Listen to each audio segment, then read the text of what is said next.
इस तरीके से दिया हुआ है। हमेशा देखो डमी वेरिएबल्स किस तरीके से शो होंगे, डी ई से शो होंगे, ठीक है, या डी से भी शो हो सकते हैं, सही है। और जो है वो कितने भी हों, 2, 3 हो, 4 हो या 5 हो, ठीक है। उसने यहाँ लिखा हुआ है कि डी सेक्स जो है वो एक वर्कर के हैं उसमें जिसमें से 1 और 0 है फीमेल वर्कर्स, 1 मेल और 0 फीमेल वर्कर्स हैं, ठीक है। डमी वेरिएबल की हमेशा वैल्यू क्या होगी, 1 और 0 में ही होगी, तो समझ जाना कि वो हमें डमी वेरिएबल गिवन है। अब DE2 में बोला हो कि डमी वेरिएबल जो है वो सिर्फ 1 वर्कर का है, मतलब एजुकेशन लेवल का है, प्राइमरी का, ठीक है। DE3 में बोल दिया है कि वो भी 1 वर्कर का लेकिन सेकेंडरी लेवल का है, ठीक है। DE4 में बोल दिया है कि वो 1 वर्कर का लेकिन वो हायर सेकेंडरी एजुकेशन का है। और D4 में अब DPD में क्या बोला है कि डमी वेरिएबल जो है वो एक वर्कर का है लेकिन परमानेंट जॉब है उसकी, सही है। तो वो 0 भी हो सकता है टेम्प्रेरी वर्कर, और जो है वो 1 भी हो सकता है, ठीक है। इसकी क्वेश्चन दे दी कि LNWI क्या होगा, β1 + β2 as, β1 D sex, β4 DE2, β3 DE3, β0 DE4 और β6 है DE4 और β7 DPT, सही है।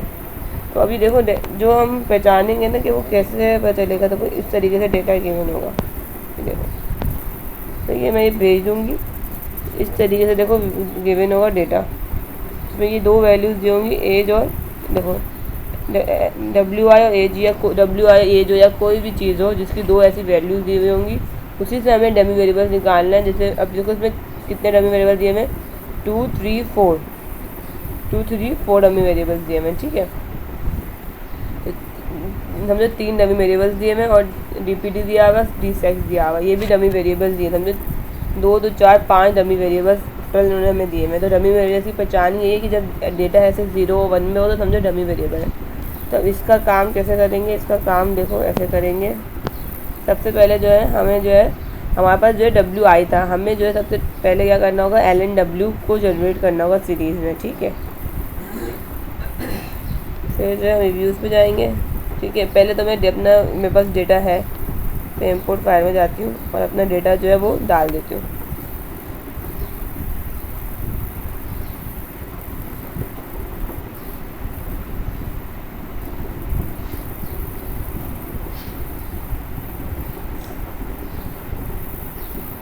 मैंने देखो ये अपना डेटा जो है डाल दिया, नेक्स्ट और ये फिनिश, यस। अब मेरे पास जो है वैल्यूज़ आ गया, मुझे जो है WI क्या है LN में जनरेट करो, इसका क्या है GENR, तो ये LNWI = log WI, तो ये जो है फिर वो हमारे पास क्या हो जाएगा, LNWI देखो नीचे जनरेट हो चुका है, ये LNWI, ये सीरीज हमारे पास जनरेट हो गई। अब हमें जो है अब क्या करना है, एस्टीमेट इक्वेशंस करनी है। मैं बता देती हूँ एक दफ़ा यहाँ जाके। अब देखो हमने क्या करना है, क्विक पे जाना है, फिर एस्टीमेट इक्वेशंस करनी है, और फिर हमें सब चीज़ों का एस्टीमेट निकालना है, सब चीज़ों का निकालना है, ठीक है। जो जो हमारे पास है उन सब का निकालना है। तो हम जाएंगे क्विक पे, हम जाएंगे एस्टीमेट इक्वेशन पे। सबसे पहले हम लिखेंगे LNW, जो कि हमारी क्या है, डिपेंडेंट वेरिएबल है। फिर C कांस्टेंट हो जाएगा, तो हम लिखेंगे एज के बाद हमारे पास क्या था, DE2, DE3, DE4, सही है। ये हमारे पास था DPT, हमारे पास था D सेक्स, यही थे। तो हमने इंटर करा, तो देखो हमारे पास ये आ गया। और देखो ये बिल्कुल सेम ऐसे ही आ रहा है जैसे कि ये इस पे है। मैं दिखा देती हूँ, देखो इस वीडियो नज़र नहीं आ रहा पिक्चर, ऑब्जेक्ट में देखने जाके तो ये जो है नज़र आ जाएगा। अब ये हमारा हो गया। अब इसी की इंटरप्रिटेशन करनी है कि जो इसकी R² वैल्यू आई है उसका क्या इंटरप्रिटेशन है, और इसकी F टेस्ट का क्या इंटरप्रिटेशन है, और जो कोफिशिएंट्स वैल्यू आई हैं सारी, मतलब जो है C, A, DEX, DET, DE3, DE4, DPT, इन सब की जो वो आई हैं, तो वो उसका कोफिशिएंट इंटरवल क्या है, उसका कोफिशिएंट का इंटरप्रिटेशन क्या है, ठीक है।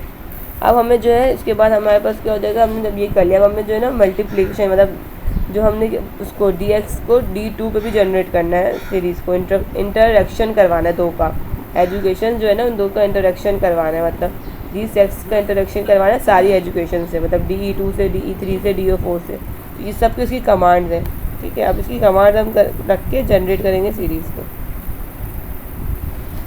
सही। तो GENR, सही है, GENR था, उसके बाद क्या था, उसके बाद सेक्स DE2, सही है। तो इजिकल्स टू सेक्स मल्टीप्लाई बाय DE2, सही है, ये हो गया। अब GENR DSE सेक्स DE3 इजिकल्स टू DS सेक्स मल्टीप्लाई बाय D4, सही है, सॉरी D3,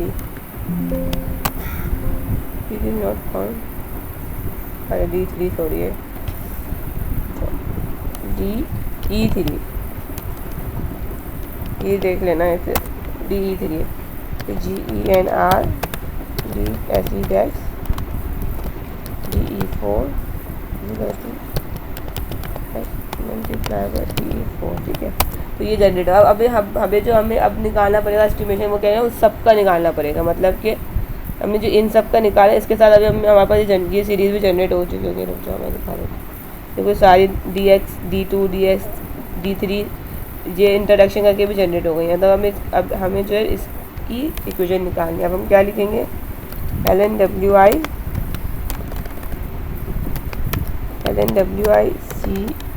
CH डैश, ठीक है, DE2 DE3 DE4 DPT, सही है। इसके बाद क्या जाएगा डैश D2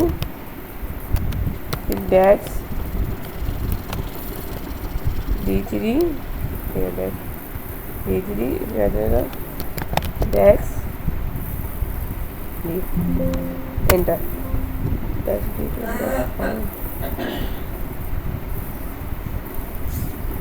डैश D2 लिख दिया मैंने, डैश E2, तो ये देखो ओके करोगे। इसमें आ जाता है कि अपना पुराना डेटा जो डिलीट हो जाए, जो हमने पहले निकाला एस्टिमेशन वो डिलीट हो जाए। ओके, अब देखो हमारे पास ये चीज़ आ गई, ये हो गया एस्टिमेट। अब जो है हमें क्या निकालना पड़ेगा, अब हमें निकालना है वापस वही फिर इसका R स्क्वायर में F टेस्ट में उसके सारे जो हमारे पास कोएफिशिएंट आएंगे उसमें हमें टेस्ट करना है, बताना है कि क्या क्या चीज़ें हैं, पढ़ लेना है। अब ओनली इंटरेक्शन, जब जो ओनली इंटरेक्शन जो हुआ है ना, जिससे जो हमने इंटरेक्शन करा सिर्फ उसका निकालें, मतलब H डेक्स DPT और इनका जो इंटरेक्शन करवाया हमने सबका ना, उससे हम निकालेंगे, ठीक है। और यार एक तो पहले वाले में डमी वेरी में सबका निकालेंगे, फिर हमें जो ना एजुकेशन का इंटरेक्शन करवाना है। जब वो इंटरेक्शन हो जाएगा तो फिर हम ओवरऑल का निकालेंगे कि सारे इंटरेक्शन के बगैर भी हो, इंटरेक्शन के साथ भी हो, और आखिरी में हम निकालेंगे जो इंटरेक्शन वाली टर्म होगी ना वो, मतलब इसमें जो डमी वेरिएबल्स हैं वो नहीं लिखेंगे, जो इंटरेक्शन के साथ आए ना सिर्फ वो लिखेंगे। इसमें भी हम अब क्या जाएंगे, क्विक पे जाएंगे, एस्टिमेट इक्वेशन में जाएंगे, LNWI CH डेक्स, ठीक है, ये आ गया। ये तो नॉर्मली जिससे हम कर रहे हैं। अब इसके इंटरेक्शन वाले टर्म्स आ जाएंगी, डेक्स DY2 डेक्स DY3 और डेक्स DY4 और DPT। मतलब इंटरेक्शन में डमी वेरिएबल से करवाना तो वो नहीं आएगा, जो इंटरेक्शन के बाद की वैल्यूज़ हैं वो आएंगी। ओके हो गया, जस्ट पुराना डेटा डिलीट हो गया। अब देखो मेरे पास ये वैल्यूज़ आ गई, इसमें से यही करना है लेफ्ट हैंड के अंदर, बाकी अब इसी का भी क्या करना होगा, R स्क्वायर और F टेस्ट का वो करना होगा।